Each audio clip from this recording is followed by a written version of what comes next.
ভোটটা তো যাচ্ছে তৃণমূলে। নাকের বদলে নরুন পেলাম টাকডুম আডুম ডুম, এটা হচ্ছে বিরোধী দলনেতার বক্তব্যে আমার প্রতিক্রিয়া। নিজেদের জায়গা ধরে রাখতে পারে না, ভোট ধরে রাখতে পারে না। তৃণমূল জিতেছে, জেতার ছিল। বিজেপির ভরাডুবি হয়েছে, দীর্ঘ সময় তো তৃতীয় স্থানে ছিল। আমি সর্বশেষ আনুষ্ঠানিক ফল যেহেতু আমি তার উপর দাঁড়িয়ে মন্তব্য করছি না, কিন্তু তৃণমূলের ভোট পার্সেন্টেজ বাড়ছে, মানুষ আরো ভোট দিচ্ছেন। বিজেপির ভোট কমছে, গত লোকসভাতেও বিজেপির যা ভোট কমছে।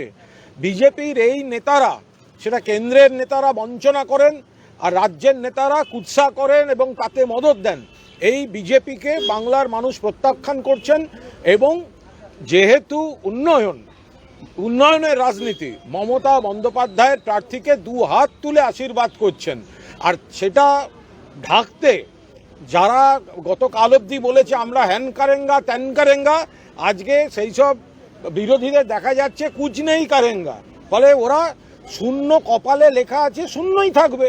কিন্তু শুভেন্দু অধিকারী বলছেন যে ভবানীপুরে বিজেপি জিতবে, মেটিয়াবুরুজে গিয়ে দিদিমণি।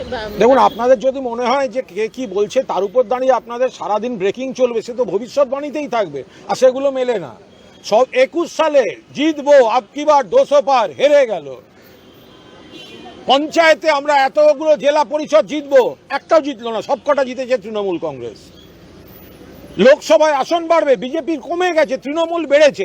তারপরেও ভবিষ্যৎবাণী আর আপনারা গুরুত্ব দেন, এটা হতে পারে?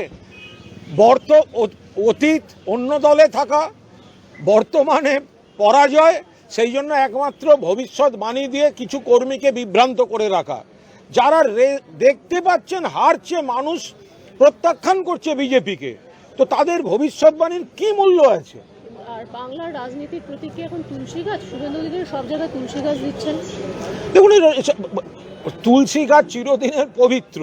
এই সমস্ত পাগলামি যত করবে তত বেশি হিন্দুরা বুঝে যাবেন যে এরা হচ্ছে সব মেকি হিন্দু। যারা তৎকাল বিজেপি, দলবদলু বিজেপি, তারা এই হঠাৎ হিন্দুত্বের কথা বলছেন। যে মেটিয়াবুরুজে একটা ফলের দোকানদারের জায়গায় তুলসী গাছ বসিয়ে দিল, নোয়িং ফুললি ওয়েল, সে লোকটা ফিরে এসে দুদিন বাদে তার রুটি রুজির জন্য তাকে ওখানে বসতে হবে, তাই নিয়ে তুলসী নিয়ে আরম্ভ হলো। আরে ভাই, নিজের বাড়ির ছাদে লাগান না, কে বারণ করেছে? আমরা সবাই লাগাই তুলসী, আমাদের শ্রদ্ধা, কিন্তু তুলসী নিয়ে রাজনীতি করতে হবে এমন দেউলিয়া অবস্থা আমাদের হয়নি। ফলে তুলসী নিয়ে একটা দেউলিয়া রাজনীতি করছেন, লোকে হাসছে। আমাদের ভিডিও ভালো লাগলে লাইক ও শেয়ার করুন, কমেন্ট সেকশনে গিয়ে জানান আপনাদের মতামত। আরও ভিডিও পেতে চ্যানেলকে সাবস্ক্রাইব করুন। প্রতি মুহূর্তে খবরের আপডেট পেতে প্রেস করুন বেল আইকন।